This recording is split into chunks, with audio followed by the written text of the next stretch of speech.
เดี๋ยวก็มีคนไปโพสต์ออกมาแล้วบอกนายกไม่ใส่หมวกกันน็อกอีกแล้วเนี่ย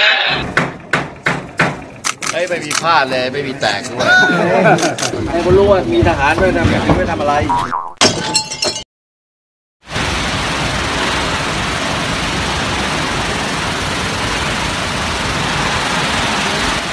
ลองดูสิครับแม้กระทั่งพายุปลาบึกเนี่ย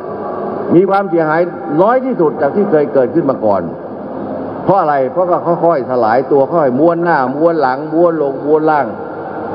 ผมก็สวดมนต์ทุกวันน่ะขอพระสยามทุกวันน่ะไม่งั้นก็จะทวีความแรงขึ้นทุกทีไปตามประสบการณ์ใช่ไหม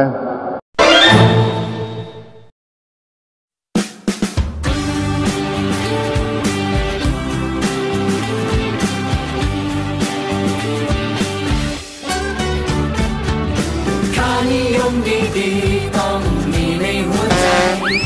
ถ้าเรารักเมืองไทยจดจำไว้